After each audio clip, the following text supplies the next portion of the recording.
Yeah, now all of a sudden I've got lots of hands. Yours was up for a while. Yeah, how do you feel about Netflix? Is it helpful? Well, rentals are helpful because the money, some of that money goes back to ADV or Funimation, and then that money trickles back to Japan. Rentals are one of those things that the movie industry thought was a big harm, and it really created the home video market, which now is how most people make, like Matt Stone and Trey Parker of South Park, hilarity. That's where they say that's where all the money is in the home video market.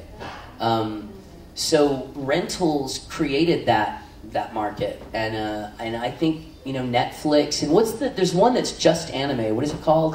Rentanime.com or that. I mean, I have no problem with that because the money is still going to Minikura and Ano and Tomino and Watanabe and Sakuichi. I mean, that money is still making it back to Japan. Therefore, new shows could be done. Probably one of the saddest things Nabishin told us when we talked to him is that he had 3 really funny ideas for new shows but can get no funding, no backing. That's 3 really hysterical Nabishin shows we might not see, which he also promised he's going to put this in one of his new shows. Yes. We taught him what this means. And he thought it was very funny. But it's Nabishin, that doesn't shock you. But I mean, that's sad. That's 3 Puni Puni Poemies, or 3 Daikon Brothers, or 3 Excel Sagas. We won't see if something doesn't happen to change the way anime is bought and sold and traded and whatnot. So anything that helps and any money that goes back to Japan, I'm totally for.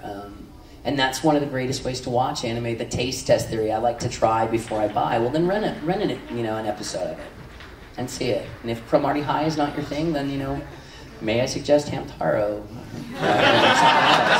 I've got Hamtaro on the brain because I was signing autographs with Michael Coleman and he was playing Hamtaro, so I've got that song stuck in my head right now. Yeah. Last night you talked about the libraries. The what? The libraries. Oh, yeah. And the coolest thing is, now, more than ever, libraries are starting to carry manga and DVDs. And I can't tell you the number of librarians I have met at conventions that are like, and I run an anime club too. And I'm like, wow, is it only at libraries these days? Because fewer schools have anime clubs, but I'm hearing about plenty of anime clubs at public libraries.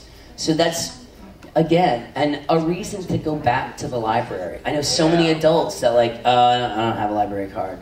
Why? There's just all kinds of free there. That's all kinds of free. And you know why it's okay for it to be free? Because the city bought it, or people donated it. People that bought it donated it. So that's the good kind of free.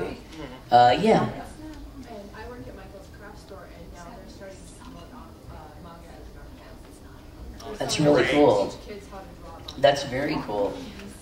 And there's a whole market for it, OEL, original English language manga. The funniest thing is a friend of ours, Clint Bickham, who is also a voice actor for ADV, he produces an OEL manga. The funny thing is there are scanlations of it with a slightly different wording, because he didn't get the English right, I guess. I mean, that's just further proof that somebody wants to take this and make it free just so their friends will think they're cool.